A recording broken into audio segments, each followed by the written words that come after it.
marzo de 2004 era una fecha decisiva para la administración Bush.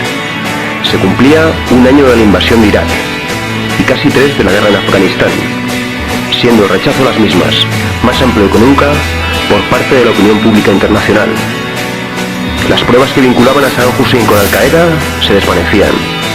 Las acusaciones de que Saddam estaba construyendo armas de destrucción masiva se convertían en infundadas, y la cifra de soldados abatidos por la resistencia iraquí y afgana crecía de forma vertiginosa.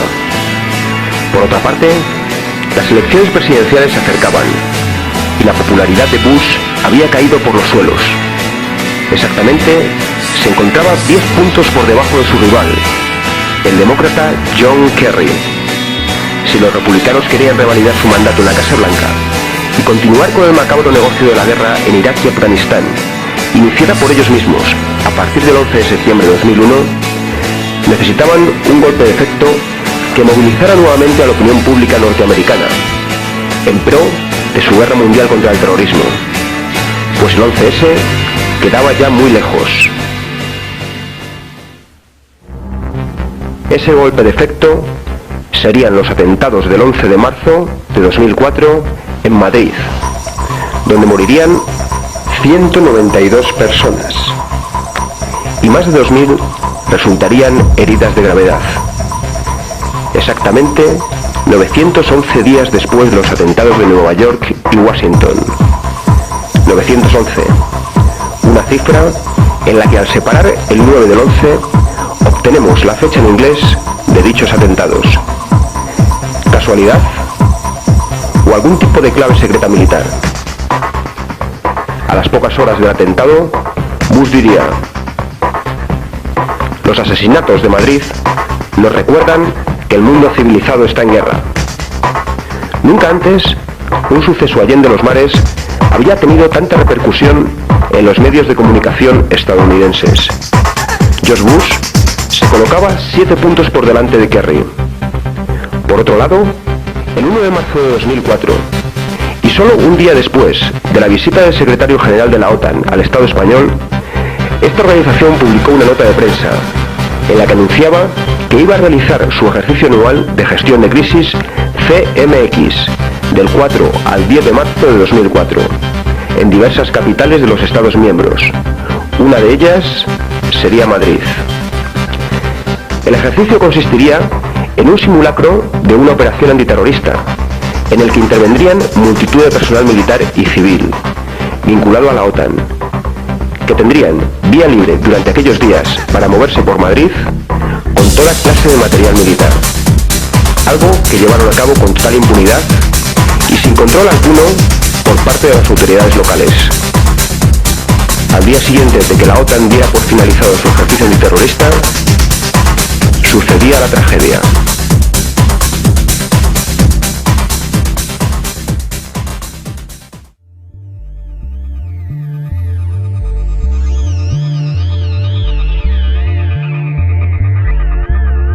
Lo primero que sorprende a la hora de referirnos a los supuestos autores de los atentados del 11 de marzo es que aún no tenemos ni una sola imagen de ellos el día de los hechos en las diferentes estaciones de metro, a pesar de contar estas con multitud de cámaras de seguridad. Sorprendente fue también que todos los imputados en el juicio por los atentados no solo negaron su participación en los hechos, sino que los condenaran rotundamente. Algo atípico en unos islamistas fanáticos que deberían de estar orgullosos de sus acciones. Recordemos que muchos de ellos, como el egipcio, acusado desde el primer momento, tanto por la prensa como por la policía, de ser el cerebro del 11M, quedaron en libertad sin cargos. Pero para entender esto un poco mejor, conozcamos a los supuestos autores. Casi todos los acusados estaban bajo algún tipo de control policial, incluidos los supuestos autores materiales, pues se trataba de contrabandistas locales, chorizos de barrio, estafadores, traficantes de droga y en algunos casos confidentes de la propia policía. Unos integristas un tanto atípicos que habían sido vistos en muchas ocasiones frecuentando prostíbulos. Estos poco castos terroristas que carecían de todo tipo de experiencia previa en estas lides, según la versión oficial, fueron capaces de cometer el atentado más mortífero en la historia de Europa, llevando a cabo todos los preparativos con precisión milimétrica, sin un solo descuido y sin ser descubiertos por la policía, a pesar del impresionante despliegue policial ordenado días antes por el gobierno Aznar, el mayor en la historia de España, debido al riesgo de un posible atentado ante la cercanía de las elecciones generales. Es llamativo que fueran tan habilidosos en los preparativos y en la ejecución de los atentados y tan inoperantes tras ellos, dejando multitud de pruebas incriminatorias. Unas pruebas que conducirían a la localización de los supuestos autores materiales en el piso de Leganés. La policía ya tenía sus cabezas de turco, unos mafiosetes del 3 al cuarto que a nadie importaban y a nadie importarían.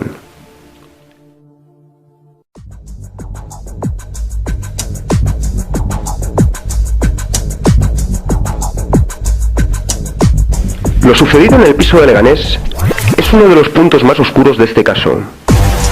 Un piso que tras la explosión nos mostraría unas paredes blancas sin rastro de sangre. ¿Murieron en el piso de Leganés los supuestos autores materiales? ¿Estaban ya muertos antes de las explosiones? Es más, ¿había alguien en aquel piso?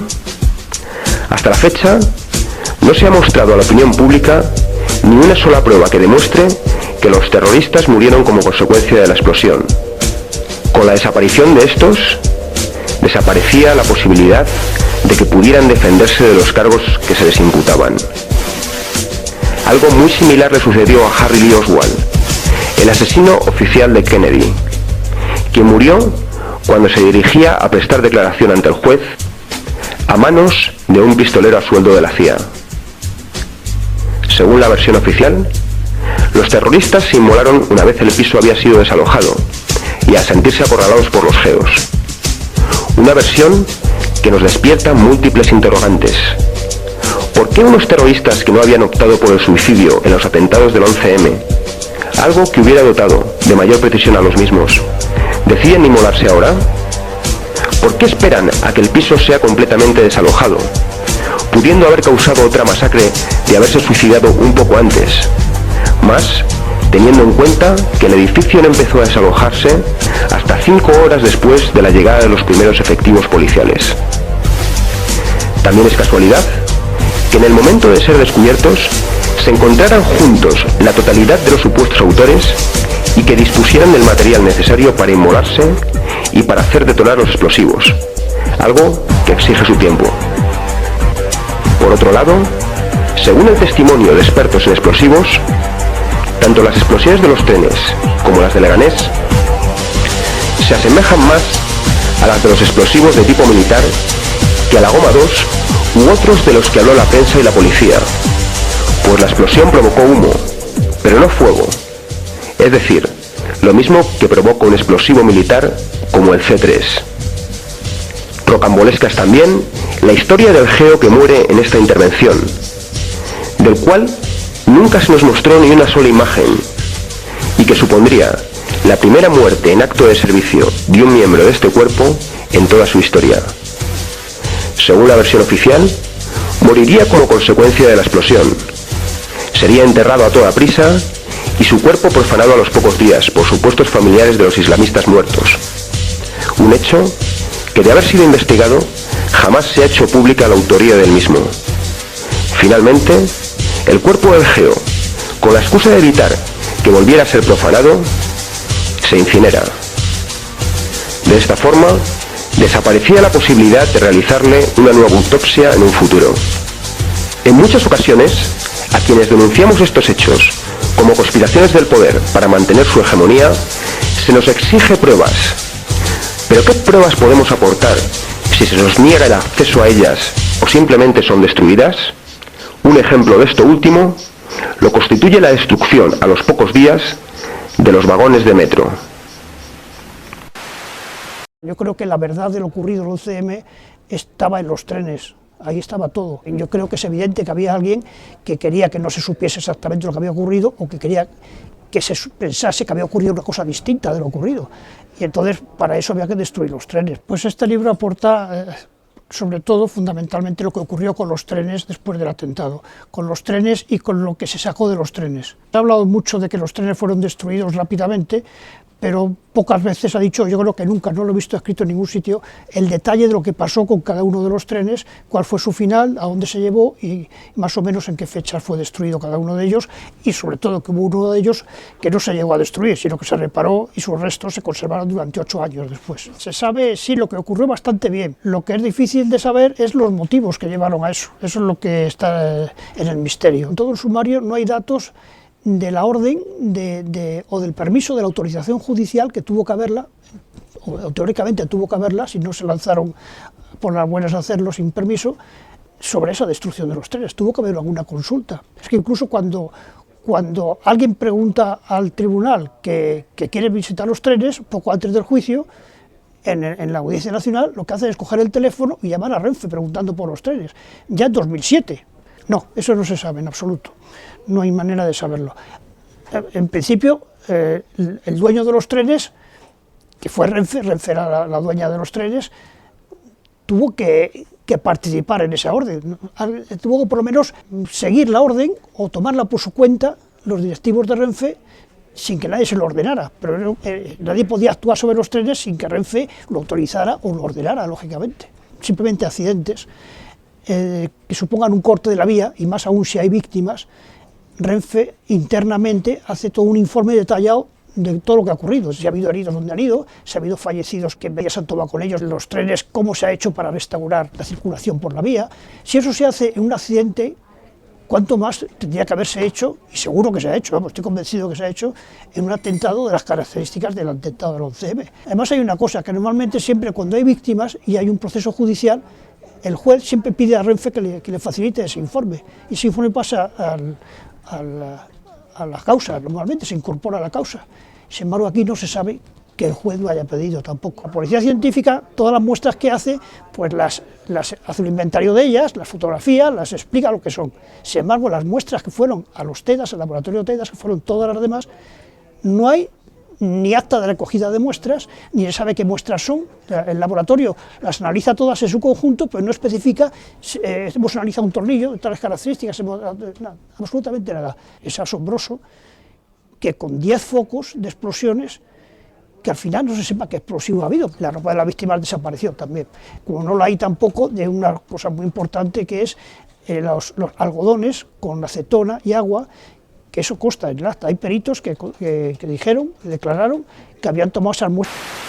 Lo más relevante es la desaparición de pruebas. Yo, el tema político, el tema que ha salido aquí de si un partido se aprovecha, no, etcétera, yo ahí no entro porque yo soy abogado y yo de momento me limito a lo que es lo jurídico y el punto de vista del derecho penal. Que ya entramos nosotros. La ley, efectivamente, la ley de enjuiciamiento criminal habla de lo que son las piezas de convicción, que son las muestras, las pruebas que se recogen en el lugar del crimen. Había un protocolo de actuación de los TEDAS, unos TEDAS que hicieron un trabajo fantástico, porque esto es importante decirlo porque se suele criticar en general a la policía, hay que criticar a unos policías en concreto con nombres y apellidos, no a la policía en general. La policía hizo un trabajo maravilloso.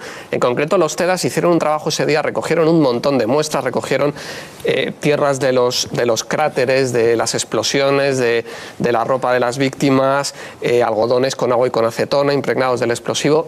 Todo eso desapareció.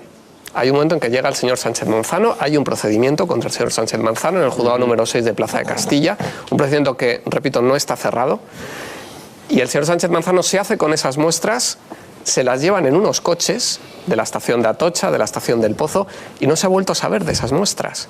Hay focos, por ejemplo, hay un foco del tren de la calle Tellez, hay un foco del que no se conserva ni una sola muestra, pero ni un tornillo, ni una sola muestra. Entonces, desaparecen las muestras que recogen los TEDAS, desaparecen los trenes. Esto, desde el punto de vista del derecho penal, yo no lo he visto nunca. ¿Qué cree don Julián Lita que pasó el 11? Aquí tengo que hablar con mucha prudencia, porque no me seduce, no veo pruebas que avalen la tesis de ETA. No lo veo. Aunque yo soy persona que no cierra nada.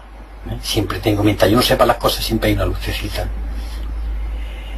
Pero... ¿Por qué hace el énfasis en la tesis de ETA? Sí, porque es que usted sabe que aquí hay un debate que divide a muchos españoles y medios de comunicación, sobre si la tesis era ETA o era, diríamos, fundamentalismo árabe. Pero ese es el debate en el que nos pretendieron cerrar a los ciudadanos. Si es usted de derechas tiene que pensar que es ETA, si es usted de izquierdas tiene que pensar. Por eso digo, pero todavía... A lo mejor no es ni uno ni otro, ¿no? Efectivamente, pero digo que todavía uno habla con esa... No quiero que me encorseten, en todo caso que me encorseten con lo que yo pienso, ¿no?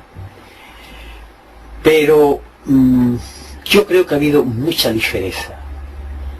No han sido castigados, que yo sepa, los que han aportado datos que se han demostrado falsos. Yo creo que todavía algún día saldrán informaciones, sin posicionarme, repito, en una tesis o la otra. No participo de ninguna de las dos. ¿Y de alguna otra tesis alternativa a esas dos? No lo sé. No lo sé. Pero confieso que lo veo tan oscuro como otras cuestiones.